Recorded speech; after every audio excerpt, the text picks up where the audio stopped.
장군이의 발길질 알람에 잠에서 깼다. 언제나의 루틴처럼 서둘러 내 계좌의 상태를 체크해봤다. 파랗다. 아주 맑은 파란색이다. 이젠 너무 익숙한 컬러. 어제부터 미국 파월의장 연설 이벤트가 있었기 때문에 간밤에 파월이 또 시장에 겁을 주었구나 라는 생각이 저절로 든다. 살면서 슬픈 예감은 빗나간 적이 잘 없었다. 오늘도 역시나였다. 안녕하세요 시장 참여자분들, 제롬 파월입니다.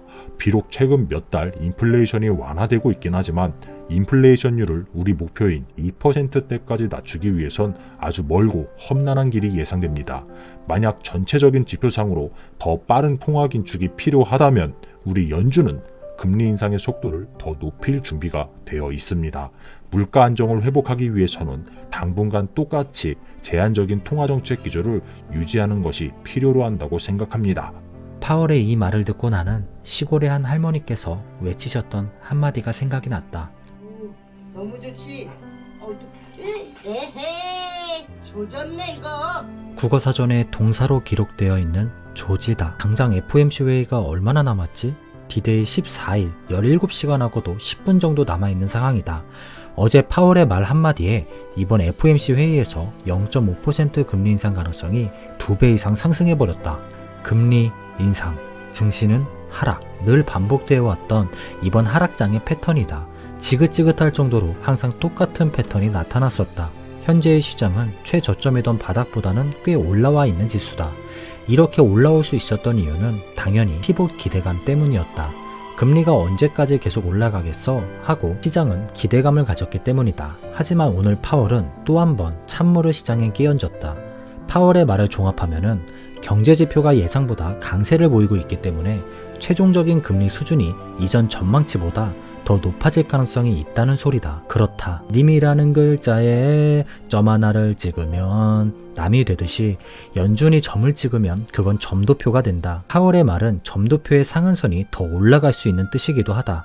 14일하고도 17시간 남아있는 다음 FOMC 회의에서 만약 정말로 미국이 0.5% 인상, 빅스텝 금리 인상을 선고한다면 그동안 피봇 기대감에 올랐던 성장주들은 약간이나마 조정이 나오지 않을까 예상해 볼 수 있을 것이다. 지난달 초 FOMC 회의에서 0.25% 인상으로 낮아진 금리 인상 폭이 이번에 다시 0.5%까지 오르게 된다면 시장은 정말 허탈해할 수 있을 것이다. 상승장을 기다리고 있는 나 같은 개미들 또한 매한가지일 것이다. 하지만 반대의 상황도 배제할 순 없다. 만약 연준이 겁만 주고 금리를 0.25%만 올리게 된다면 시장은 다시 안도를 하고 상승할 가능성도 있을 것이다. 하지만 어제 파월의 청문회를 생각해 본다면 0.5% 인상 가능성이 한층 더 높아졌음을 쉽게 알 수 있을 것이다. 힘들다. 그리고 지겹다. 하락장이 예상보다 길어지고 있다 보니 나도 현금 보유량이 거의 바닥을 보이고 있다. 그래서 최근엔 매달 꾸준히 적리식 투자만 진행하고 있다. 오늘 우리나라 증시를 보면은 종목 차별화 장세가 여전히 지속되고 있다. 요즘 미국 증시보다 더 인기 있는 시장이 하나 있다. 바로 우리나라 증시 코스닥 시장이다. 지난달 미국 3대 지수는 모두 4% 넘는 하락률을 기록했었다. 반대로 코스피는 마이너스 0.5%로 마감했다. 하지만 유일하게 빨간불을 띈 지수가 있었으니 그건 바로 코스닥이다. 코스닥은 전세계 모든 지수가 하락할 때 나홀로 6%에 가까운 폭등으로 마감을 했다. 국내 2차전지 주식 덕분이다. 최근엔 2차전지 주식들이 시장을 주도해가면서 모든 증시 자금이 2차전지로 모두 몰리고 있다. 오늘 같은 불안한 장세에서도 생각보다 꽤 탄탄한 방어력을 보여주고 있기도 하다. 2차전지 주식들의 시총이 엄청나게 올랐다. 결국 코스닥 시장이 근래에 떡상하는 이유는 2차전지와 AI, 로봇 주식들이 떡상했기 때문일 것이다. 이들 종목의 비중은 코스피보다 코스닥이 월등하다. 그래서 코스닥 혼자 날아가고 있는 것이다. 이러한 흐름 때문에 단기적인 유동성의 추세도 코스피에서 코스닥으로 흘러 들어갔던 것 같다. 마침 오늘 신한투자증권에서 훌륭한 보고서 하나가 나왔다. 최근 에코프로비엠 시총 비중이 5%를 상회하면서 주도주로 등극했다고 한다. 그동안 역사적으로 코스닥에서 시총 비중 5%를 넘긴 주도주들은 서울 반도체, 셀트리온 헬스케어 등이다. 최근 2차전지 관련주 에코프로비엠이 시총 5%를 넘기면서 주도주로 등극했다는 건 어찌 보면 기념비적인 사건일 수도 있다. 혹시나 2차전지 관련주, 특히 코스닥 2차전지를 보유 중이시라면 오늘 영상을 꼭 끝까지 시청해 보셨으면 좋겠다. 앞서 말했던 것처럼 그동안 코스닥의 주도주들은 항상 변화해 왔었다. 특히 에코 프로비엠처럼 시가총액 비중 5%를 상회했던 주식들은 모두 똑같은 공통점이 있었다고 한다. 시총 비중이 최소 6%에서 최대 7% 정도가 되면 오르던 주가가 갑자기 큰 폭으로 하락하기 시작했다는 것이다. 최근 에코 프로비엠이 시총 5%를 돌파했다는 것을 꼭 인지해 놓으시면 좋을 것 같다. 어찌 보면 이미 많이 오르긴 했지만 추가 상승 가능성이 있다는 뜻이기도 하니까. 물론 2018년도에 예외는 있었다고 한다. 셀트리온이 코스닥 내 14%의 비중까지 시총이 올랐던 적이 있었다고 한다. 하지만 이때 셀트리온은 코스피 이전 상장을 앞둔 수급 효과가 매우 컸다고 한다. 셀트리온의 사례를 제외하면 보통 주도주들은 6에서 7%의 시총을 차지하게 되면 하락하기 시작했다는 것이다.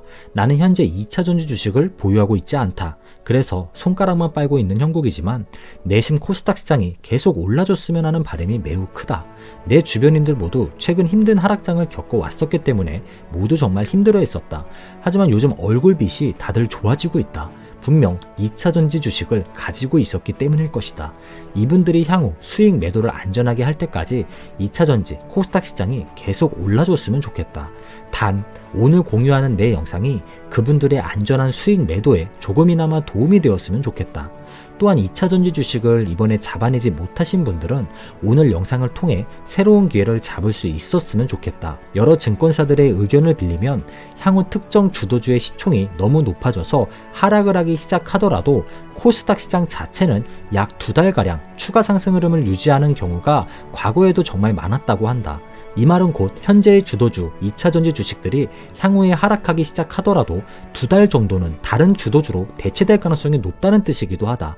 현재의 코스닥에서 향후 2차전지의 대안이 될 주식들을 찾고 계신다면 현재 소외된 측면으로 봤을 때 헬스케어, 바이오, 신재생 에너지 섹터가 매우 유망할 거라는 관측이 많은 편이다. 우리나라 주식시장은 수익률 하위 10%의 소외된 주식들이 상위 10%의 주도주들보다 누적 수익률 면에선 앞서고 있다고 한다. 그러니 현 시점에서 소외주들을 너무 우습게 볼 필요도 없을 것이다.